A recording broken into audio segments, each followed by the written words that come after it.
এটা ছিল বাবান সোনার অন্নপ্রাশনের লাস্ট পার্ট। তোমরা তো আগের ভিডিওতে দেখেছিলে যে বাবান সোনার ভাত খাওয়া হয়ে গেছিলো।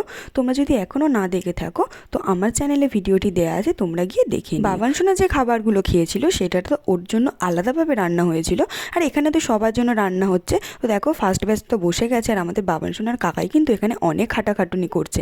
তো তারপরে তো আমিও খেতে বসে গেছি। আজ তো মেনুতে অনেক কিছুই ছিল, ভাত, ডাল, আলু ভাজা, ফুলকপি আলু চিংড়ি দিয়ে তরকারি, কাতলা কালিয়া, চিকেন কারি, চাটনি, পাঁপড় ভাজা, পায়েস, মিষ্টি। আর সব রান্নাগুলো কিন্তু খুব টেস্টি হয়েছিল, আমার তো পার্সোনালি খুবই ভালো লেগেছে।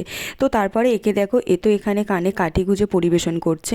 এটা ছিল একদম লাস্ট ব্যাচ, খুব কমজনই বাকি ছিল, তা ও এখানে পরিবেশন করতে শুরু করে দিয়েছে। তারপরে তো আমরা সন্ধ্যাবেলা গিফট আনবক্সিং করছিলাম। বাবান সোনা তো অনেক কিছু গিফট পেয়েছিল, আর সিলভার আর গোল্ডের গিফটও পেয়েছিল অনেকগুলো। তারপর তো আমরা এখানে কেকটা কেটে খাচ্ছিলাম, আর একে দেখো না, এ তো কেক খেয়ে নাচতেই শুরু করে দিয়েছে।